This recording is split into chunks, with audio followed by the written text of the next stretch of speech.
Eu sou o Diegueira e chegamos no episódio 5 da segunda temporada de A Roda do Tempo. O episódio de nome Damani começa trazendo então as consequências da morte de Lanfear e, é claro, vai contando a história dos demais integrantes do grupo que agora estão separados, cada um num canto. Vamos começar traduzindo o nome, tá? Damani. Damani, então, Damane, vai significar uma mulher que é uma escrava com poderes, ou uma escrava que canaliza e que pode então ser incorporada ao exército. E ela é dada aí como um presente aos Seachan, como a gente vai ver mais pra frente. A gente começa o episódio vendo ali a Lady Suroth, que vai então se submeter aí ao julgamento lá do Turak, que é uma espécie de rei, né, o Lord Turak, e ele então vai mandar banir ela e também cortar as unhas dela, aquelas unhas enormes que ela usava como sinal de poder, né? Então é uma consequência bem grave. Logo em seguida, o Ishamael, que tá ali bancando, assim, né? Se fazendo de louco, ele vai então chamar o Padan Fen, esse personagem que volta e meia reaparece, né? Esse personagem misterioso aí. E ele vai trazer então de presente pro Lord Turak a trombeta de Valer. E aqui vamos fazer uma fala rápida sobre qual é a ideia dessa trombeta de Valer. Até porque, na verdade, nos livros ela não é muito citada, tá? Mas a gente vai ter as seguintes menções a elas. Ela é um artefato muito poderoso, mas que ainda se sabe pouco a respeito. O que se sabe é que quando a trombeta de Valeri ela é tocada, então ela invoca os grandes heróis do padrão, né? O padrão que eles falam de vez em quando. E que ela irá servir a quem tocou a trombeta, mas ela sempre estará a serviço da luz, né? Os heróis que vão servir sempre estarão a serviço da luz. Então fica aí um questionamento, né? O Ishamael tem algum interesse nessa trombeta? Ou, na verdade, o interesse dele é apenas não permitir que essa trombeta seja usada pelo lado da luz, já que, né, tudo leva a crer que o Ishamael está do lado da sombra, né? Então, a gente tem que questionar isso, né? Isso é um pouco estranho. Aliás, um outro questionamento também é o próprio Lord Turak, né? Ele mesmo vai falar que ele está a serviço da luz. Ele fala isso quando ele está condenando ali os atos da Lady Suroth, né? Aquela que tem as unhas cortadas. E isso faz com que a gente pense que então o Lord Turak não vá ir para o lado do Ishamael e da Lady Suroth. Mas tudo é, na minha visão, uma política, um mover de peças no tabuleiro, né? O Ishamael acho que tem a noção de que o Lord Turak não vai entrar pro lado dele, mas de certa forma ele precisa de uma aliança com o Lady Turak e por isso ele vai então presentear com a trombeta de Valeri. Provavelmente também ele sabe que deixar com o Lord Turak não vai trazer uma ameaça pro lado das sombras. Então acredito que seja esse o planejamento do Ishamael. Nós temos a Moraine e o Rand, então, que estão fugindo da Lanfear, e aí vê se tu entendeu direitinho, né? Porque o que aconteceu ali? A Moraine, ela vai pegar uma estrada, que é uma estrada que é usada para ir em direção à Torre Branca. E a Lanfear, não sei se sabe ou não, mas obviamente sabe que a Moraine, pelo menos, já foi uma Sedai. Ela não sei se ela sabe que a Moraine não está mais com os poderes de Sedai. Mas ela então faz com que a Lanfear pegue o rastro dela e intua que ela está indo para a Torre Branca. E então ela se esconde, deixa a Lanfear passar na frente dela e retorna, pensando então que assim ela vai ganhar um tempo para poder organizar essa defesa junto com o Rand ali e tirar um pouco a Lanfear da cola deles, né? Porém, a gente percebe ali que a Lanfear, né, que antes estava sendo chamada de Selene, a Lanfear, então, ela vai rapidamente, não vai demorar muito para perceber essa jogada da Moraine e volta, então, ainda mais enfurecida. Uma outra coisa importante da gente chamar a atenção aqui é a revelação do poder maior da Lanfear, né? Que até então não tinha sido mostrado com clareza pra gente. O poder maior dela não tá ali quando todo mundo tá acordado, e sim no mundo dos sonhos. Essa dimensão dos sonhos ela vai ser aprofundada nos próximos episódios, segundo as palavras aí dos próprios produtores da série, né? Aquele teaser bônus que o Prime Video libera depois de publicar o episódio, né? E inclusive, já falando do final do episódio, a gente tem a cena final muito massa passa, que é ali o Rand, então, aprisionado numa espécie de roda ali, né? Amordaçado, e a Lanfear aí sentada realmente em uma posição de rainha, né? Num trono, assim, naquele cenário que é um cenário estranho, né? Meio que um canyon, assim. Então mostra bem ela ali usufruindo dos seus poderes de controle no mundo do sonho. Agora, uma coisa importante da gente falar, no momento que a gente entende que a Lanfear, ela então tem o poder dela realmente aparecendo no mundo do sonho, a Moraine vai inclusive falar, né, pro Rand, né, que no momento que ele dormir, ela os terá, ela quem, né, a Lanfear, e ela mesma também usa essa mesma expressão, né, eu os terei quando eles dormirem, quando ela tá falando com aquela mulher que cuida dos cavalos, né, que ela encontra logo no início quando ela tá procurando a Moraine e o Rand. Então é importante cuidar que no mundo dos sonhos ela tem um poder absoluto ali, a Lanfear. Mas o que eu queria dizer para vocês é, no momento que a gente percebe isso, vamos voltar no episódio 3. No episódio 3 a gente tem ali o Rand sonhando, né? E ele canaliza um fogo que parece acidental no sonho dele e coloca fogo no chalé onde ele tá dormindo com até então, né, aquela personagem Selene, que a gente ainda não sabia que era Lanfear. E aí, então, ele se sente culpado por isso, e isso acaba fazendo com que ele queira compensar esse erro que ele comete, né?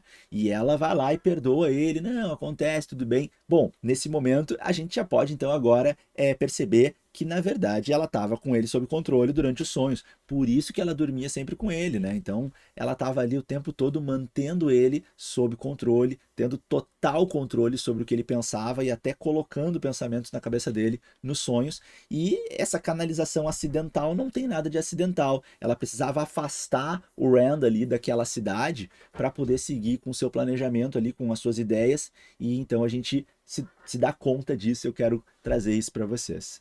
Outro ponto interessante da gente discutir é que o Ishamael, quando ele tá falando com a Lady Suroth, que tá muito indignada, né? Porque teve as unhas cortadas, foi banida, e aí ela mostra uma indignação, meio que desabafando ali, mas também confrontando o Ishamael, falando, pô, por que a gente não vai lá e mata o Lady Turok agora, né? Pra gente poder sair dessa logo, porque ela tá numa situação complicada. E o Ishamael fala pra ela assim, não esquece o motivo pelo qual tu jurou lealdade ao Tenebroso. E isso vai desarmar ela na mesma hora, ela já vai se desculpar com ele. Então aí fica uma pergunta pra gente responder, né? Qual será o motivo que ela jurou lealdade? Ela parece ser o tipo de pessoa que busca por poder, por aspirar numa carreira, né? Ela é uma espécie de general ali, né, dos Seachan. Então ela quer de repente ser a líder maior do Seachan, de repente tomar o lugar do Lady Turak, né? Talvez seja isso. É aqui a minha teoria do que ela pode então ter pedido em troca aí pro Tenebroso. E ela jurou lealdade ao Tenebroso, então ela tá aí nessa espécie de coleira aí que o Ishamael então lembra ela. O Ishamael também vai dizer para ela que o dragão se juntará a ele, né? Então o Ishamael ele tá com muitos contatos, informações e certezas, e a gente não entende exatamente da onde que vem esse trunfo que ele traz, né? Que o dragão se juntará a ele, mas isso provavelmente é algum tipo de moeda de troca que ele vai acionar em algum momento, né? Por isso que ele tá, eu acho, em contato com a Liandrin e tá aos poucos pegando os amigos do Rand, e então em algum momento ele vai obrigar o Rand a se juntar a ele em troca da vida de algum dos amigos. Provavelmente a Egwene, porque né, o Ishamael não deve ser bobo nem nada e já deve saber que a Egwene e o Rand tinham, né, um relacionamento e que, claro, é aí que vai tocar o coração dele. A própria Lanfear deve ter já conseguido essa informação pelos sonhos do Rand e deve ter passado isso para o Ishamael. Então, eu acredito nesse caminho, né? O Ishamael vai meio que chantagear o Rand para que o Rand se una a ele em troca de poupar a vida da Egwene e de outros amigos. E a gente está vendo paralelamente que o Ishamael está conseguindo ativar esse plano, né? Junto com a Liandrin, que vai entregar então ali a Nynaeve e a Egwene para os Seachan, como eu falei no início do nosso vídeo aqui, né? Como um presente da Mani para eles. Quanto ao Perrin, eu me enganei. Eu tinha dito no outro vídeo que eu achava que o Elias ia treinar ele, mas não, isso não aconteceu. Eles já se separaram, se desentenderam os dois ali. o Perry não gostou um pouquinho do comportamento do Elias, que é um pouco mais de ficar com os lobos como um deles e não se juntar muito aos seres humanos. E o Perry não, ele ainda tá, acho que nesse momento de transição, pelo que a gente está acompanhando, ele ainda não se considera um lobo mesmo, né? Um irmão dos lobos.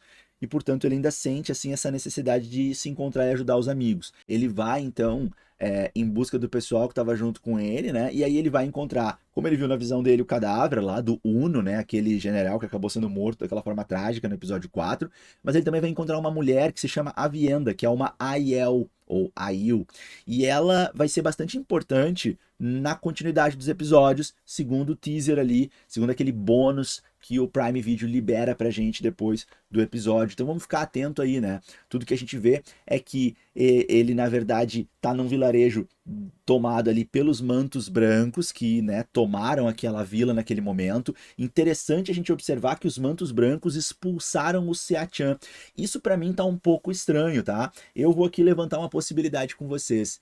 E se os mantos brancos, na verdade, estão aliados com os Seachans, né? Eles, de certa forma, têm algum tipo de parceria, de aliança, de comum acordo de interesses. Porque, não sei, eu achei um pouco estranho os mantos brancos conseguirem expulsar os Seachans. Até agora, os mantos brancos não mostraram nenhum poder de canalização. E os Seachans têm muito poder, assim, poder mágico, né? Então eu acho bastante improvável que os mantos brancos realmente possam simplesmente expulsar eles dali. Eu acho que essa história não está bem contada, né?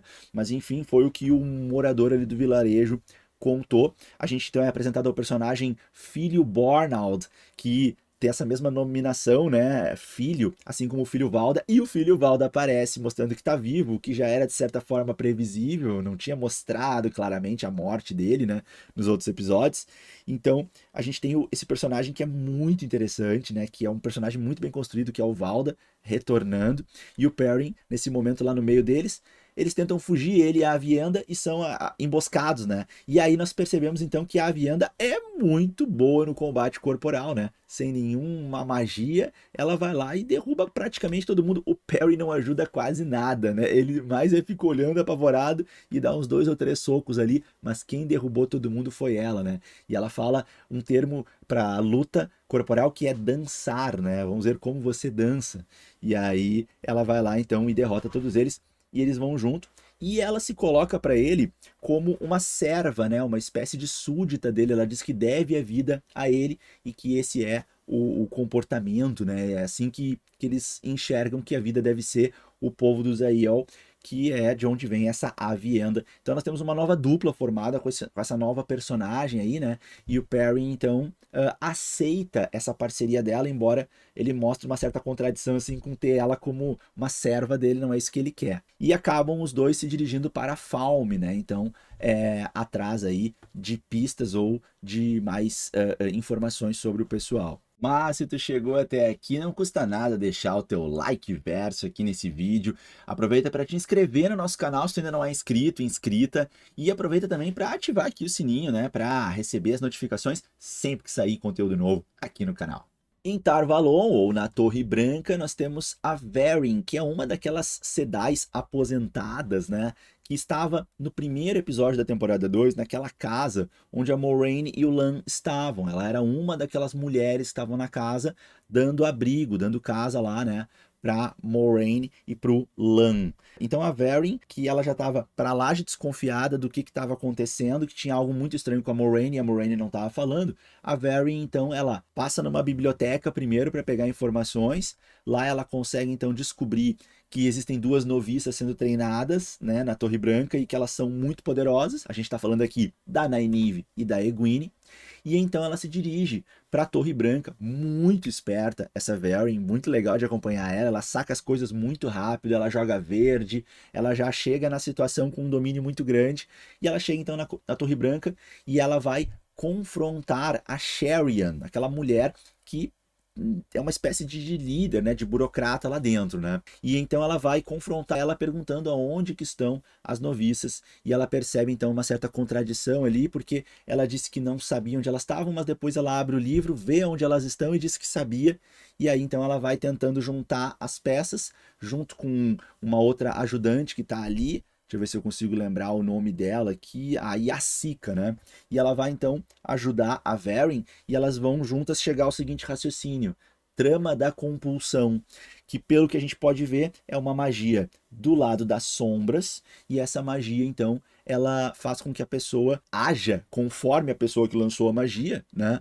E não lembre muito bem do que fez. Então, né, uma magia extremamente poderosa. Mais pra frente no episódio a gente vai ver exatamente o Ishamael falando sobre a trama da compulsão, como se ele pode, né, então executar essa trama da compulsão. Então é muito interessante a gente ficar atento a isso, né? Eu acho que essa magia deve aparecer novamente. Também o Ishamael vai dizer em alguns momentos nesse episódio que existem coisas que a Sedai não podem, né? Na verdade ele diz isso no episódio 4 quando ele tá falando com a Min, a vidente. Então ele vai dizer, tem coisas que as Sedais não conseguem, tem coisas que vocês vão ter que recorrer ao lado das sombras. Então essa trama da compulsão parece ser um tipo de magia que só quem é das sombras, e claro, tem muito poder, consegue executar. E isso só comprova como a Liandrin está realmente, né, em contato aí com o Ishamael. Esse episódio deixou isso sem nenhuma dúvida e ainda evoluir um pouquinho na contação dessa história. Aliás, falando do momento em que a Liandrin entrega as três para Lady Suroth dos Siachans, rola ali um enfrentamento bem assim, intenso, né? Ali parece que rolou alguma treta entre elas no passado, né? Elas não se gostam ali. E aí nós temos então a Liandrin ainda deixando pra gente um traço de arrependimento, de contrariedade, ao mesmo tempo que ela parece quase que 100% do tempo alguém que não dá pra gente confiar, alguém que vai trair, alguém que já tá traindo, que já é do mal, que se mancomunou com o Ishamael, ao mesmo tempo ela sempre deixa uma pista, assim, um farelo que nos faz pensar que talvez ela não seja do mal, que talvez ela esteja arrependida, que talvez ela tenha um plano maior por trás, ou que ela esteja se sentindo culpada pelo que ela tá fazendo. Então, pra mim, ainda tá muito em aberto a Liandrin, tá?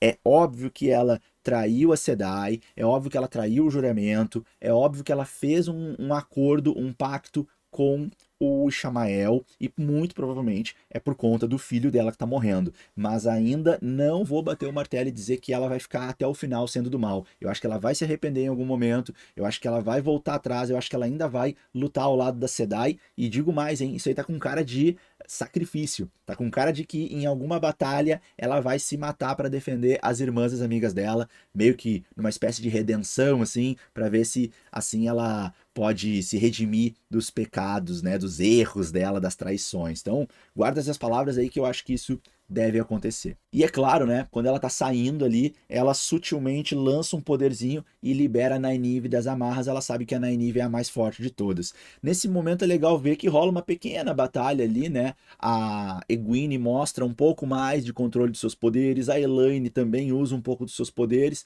tentam escapar, mas a Egwene é pega, né, e quando a Egwene é pega, a Nynaeve, então, óbvio, naquele ímpeto dela, assim, sempre muito desafiador, sempre muito do enfrentamento e da impulsão, ela quer voltar para salvar. Não mostra na cena, mas é óbvio que a Elaine convenceu ela, né, de que não é a melhor ideia voltar agora, nós estamos em minoria, nós precisamos estabelecer melhor uma estratégia, elaborar melhor isso. E as duas, então, vão rumar para Falme também, né? Aquela coisa super conveniente, todo mundo vai para Falme se encontrar lá, né? Estamos a recém no quinto episódio, ainda tem mais 3, mas já estamos todo mundo caminhando para um encontro, né? Todo mundo rumando para se encontrar em Falme, onde certamente teremos aí desdobramentos catastróficos, aí uma pequena batalha ou até uma grande batalha com consequências fortes, porque todo mundo está indo para Falme. Mat, Min, Egwene ainda não sei, mas provavelmente sim, mas Nynaeve, Elaine, Rand, Moraine, Perrin junto com a Vienda, tá todo mundo indo pra lá. Então no episódio 6 acho que a gente já vai ter encontros, acredito eu, e talvez batalhas, né? E eu deixo um questionamento aqui pra vocês. Será que a Liandrin, ela vai ser o Snape da série A Roda do Tempo? Lembra do Snape do Harry Potter, né? Será que a Liandrin vai acabar também tendo essa surpresa pra gente lá pro final? Enfim, veremos. E enquanto eu assistia a série, eu pensava, bom, mas a Liandrin agora não pode voltar para Torre Branca, né? Porque, bom, ela cometeu uma enorme traição e vão descobrir que ela cometeu essa traição. Como que ela vai fazer? Será que ela vai agora se juntar ao pessoal das sombras? Será que ela vai se unir com a Moiraine? Isso seria muito bom, né? Porque as duas estavam se enfrentando, mas talvez agora, por objetivos comuns, elas tenham que se unir, já que as duas estão na mesma situação de impedimento de voltar na Torre Branca, né? Então eu tava pensando nessas ideias, que ia ser um climão interessante. Porém, olha o que acontece. Ela tem que voltar para buscar o filho. Claro, ela podia fazer isso depois, mas ela quer voltar. E aí, ela deveria voltar com alguma moeda de troca, então, né? Porque senão a galera não vai receber bem ela lá. E aí, olha o que que acontece, né? Isso é o que eu tava pensando que ia acontecer. Mas, na verdade, ela, que traiu as três irmãs, vai voltar para a torre sem as três noviças e sem nenhuma moeda de troca, sem nenhuma barganha. Ela simplesmente retorna ali escondidinha, achando que nada ia acontecer. Bom, esse momento acho que foi um erro bem feio aí na construção desse roteiro. Foi muita ingenuidade da Liandrin. A Liandrin não é ingênua. Então essa parte foi uma parte que eu não gostei, tá? Vai voltar pra Torre Branca só com uns aspargos brancos ali. Cara, achei bem ruim isso. E a Varian ali, muito conveniente, já enxerga ela ali rapidamente, né? Pega ela no flagra, né? Então, ou a Varian já estava tentando cuidar uma das entradas aí secretas da Torre Branca, ou é muita conveniência, né, as duas se encontrarem ali. Mas enfim, a Varian, claro, se ligou que ela é a Aja Negra, né? E juntou tudo com aquela percepção que ela já tinha tido da trama da compulsão. Mas antes da gente continuar, deixa eu te falar do Clube Nerdverso, o nosso clube de assinantes, onde vocês podem votar em enquetes, ajudar a decidir conteúdos, participar de sorteios de prêmios muito legais e ainda poder participar de lives e até mesmo de podcast junto com a gente. Quer saber mais? Então clica no link que está aqui na descrição e vem ser um dos nomes aparecendo aqui na tela com a gente para poder participar do nosso clube. Um outro questionamento que eu faço é: será que a Egwene se deixou ser capturada de propósito, meio que para proteger a Nynaeve? Talvez sim, né? Talvez isso possa ter, de certa forma, sido o que ocorreu. Porque quando elas saem, né, quando elas batem em retirada, que elas estão sendo atacadas ali pelas mulheres Seachan, bom, se a Nynaeve é pega, as outras duas conseguem escapar, né? Então talvez a Nynaeve não, desculpa. Se a Egwene é pega, talvez as outras duas conseguem escapar. Então é possível que a Egwene tenha feito de propósito, né? Tenha visto que ela não ia conseguir escapar, então ela se deixou ser pega para que as outras duas conseguissem escapar. É uma possibilidade, né? A segunda temporada vai se encaminhando para um final parecido com a primeira, num certo aspecto, né? Isso me incomoda um pouco, parece meio repetição, né? Todos eles se separaram na primeira temporada, depois lá de Shadar Logoth, e depois se reagruparam em Tarvalon, todo mundo se encontrou no final. E agora a gente tá vendo uma coisa similar, né? Eles se separaram por outros motivos e agora estão se reagrupando, todos se encontrando de novo em Falme. Então, meio similar, assim, essa construção, né? Isso me incomoda um pouco, parece que eu tô vendo um repeteco. Mas claro que essa segunda temporada tá bem mais interessante, né? Tá revelando mais coisas, tá abrindo para personagens novos, tá trazendo uma evolução dos aprendizados deles. Então, eu tô gostando da segunda temporada, eu só não gostei desse aspecto. Aliás, uma outra coisa que eu não gostei nesse episódio foi aquele empurrão que elas levaram, né? Daquele cara que tava olhando para elas lá. Nossa, foi só um empurrãozinho ali, elas bateram com a cabeça na parede, caíram e desmaiaram. Nossa, eu achei muito ingênuo elas que são guerreiras, que já passaram por tantas poucas e boas aí, caírem numa dessas, né? Não percebeu o cara chegando e no empurrãozinho de nada elas já caem. Pô, ali eu achei que foi fraco isso. Um ponto que eu achei muito legal no episódio foi a Lanfear, então, abandonando, né, aquele véu que ela tava ali como Selene, que estava, né, super contida, e então mostrando como ela pode ser maligna, como ela pode ser impaciente, quando ela estoura com um golpe muito rápido a cabeça de um homem, e depois quando ela também costura rapidamente, assim, a boca daquela mulher da estalagem. Nossa, muito legal, isso foi muito bom mesmo. Uma outra coisa que pra mim ficou muito estranha nesse episódio é que o Lan desapareceu, né? Nesse episódio a gente não tem o Lan, né? Se ele apareceu foi muito rapidamente, eu nem me lembro, eu acho que não. Então, isso pra mim eu achei muito estranho. Eu adoro o personagem dele, mas o personagem dele foi escanteado nesse episódio, simplesmente desapareceu, né? Então isso pra mim ficou um pouco estranho. E o Rand, nossa, o Rand tá muito paspalhão, né, meu? Ele precisa dar uma sacudida, precisa encarnar mais esse dragão renascido que ele acha que é. Eu acho que vocês também vão concordar comigo que, assim, não dá pra ter muita certeza se o Rand é o dragão renascido, não, né? Ficou aquela coisa que tá entre os cinco, que o Padan Fain já falou, né? Que os cinco, eles são cinco pontas aí da roda do tempo, né? Cinco extremos, enfim. Então, fica aí esse aspecto de que todos eles, de certa forma, carregam uma parte do dragão renascido, como se nesse giro da roda não seja um dragão renascido, como a profecia falou, e sim 5 pessoas conectadas e que muito provavelmente precisam estar juntas para desenvolver os poderes de dragão renascido. Ou ainda está em aberto. Agora, o que me incomoda é que o Matt é o que a gente menos viu desenvolver até agora. O máximo que a gente teve dele foi a história lá da adaga que ele roubou de Shadar Logoth. E depois ele fica preso aquele tempo todo lá com a Liandrin, né? E nesse episódio, o Ishamael ele fala, né, sobre os 5. Fala, né, a Egwene já tá presa lá, a Nynaeve e a outra vão vir para mim.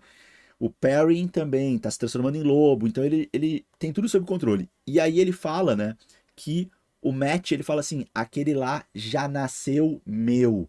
É muito interessante isso que ele fala, né? Então ele tem uma certeza muito grande de que o Matt já é corrompido.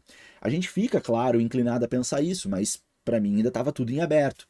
Essa certeza do Ishamael deixa uma certa dúvida, né? Será que o Ishamael já plantou uma semente nele? Será que a gente vai ter uma grande surpresa? Aquela coisa, né, gente? O plot precisa acontecer para ser legal. Então, como o Matt até agora está muito mais indo pro lado das sombras do que pro lado da luz, eu acho que ele vai ser a maior reviravolta que a gente vai ver mais para frente. E eu acho que o Matt então reserva grandes surpresas pra gente. Eu acho que o Matt termina como um guerreiro da luz, vai ficar contra as sombras, porque isso seria uma grande reviravolta, isso seria um grande plot. Então eu aposto mais nisso. Mas por enquanto não é o que a gente está vendo. Por enquanto a gente percebe um Matt muito mais indo para o lado das sombras, né? Vamos ver o que vai acontecer na sequência aí também. E eu tô bastante também curioso para ver o desenvolvimento que vai ser dado para a personagem vidente, porque ela tem um poder muito legal, né? Então a minha, aquela asiática que é vidente, poxa, cara, tô louco para ver ela sendo mais explorada aí na série. Eu acho que ela deve ser morta logo logo, né? Nos próximos episódios aí, quando ela voltar a aparecer, eu acho que deve ter um episódio aí em que ela vai ser sacrificada, mas eu acho que ela ainda pode ter uma participação bem legal. Então, o que vocês acharam aí desse episódio? Curtiram? Eu gostei, episódio mais longo, né, da temporada. Vamos ver o que vem a seguir. São 8 episódios, eu acho que a porrada mesmo vem pro 7 e pro 8, mas o 6º episódio aí pode ser muito bom. Eu achei que teve bastante evolução nesse episódio 5. Vamos ver o que a roda do tempo nos reserva nos seus próximos giros. Eu sou o Diegueira e espero que tenha curtido esse podcast. Eu sou o Diegueira, espero que tenha curtido esse vídeo e nos vemos então em mais vídeos de análise de A Roda do Tempo. Valeu, galera. Tchau, tchau.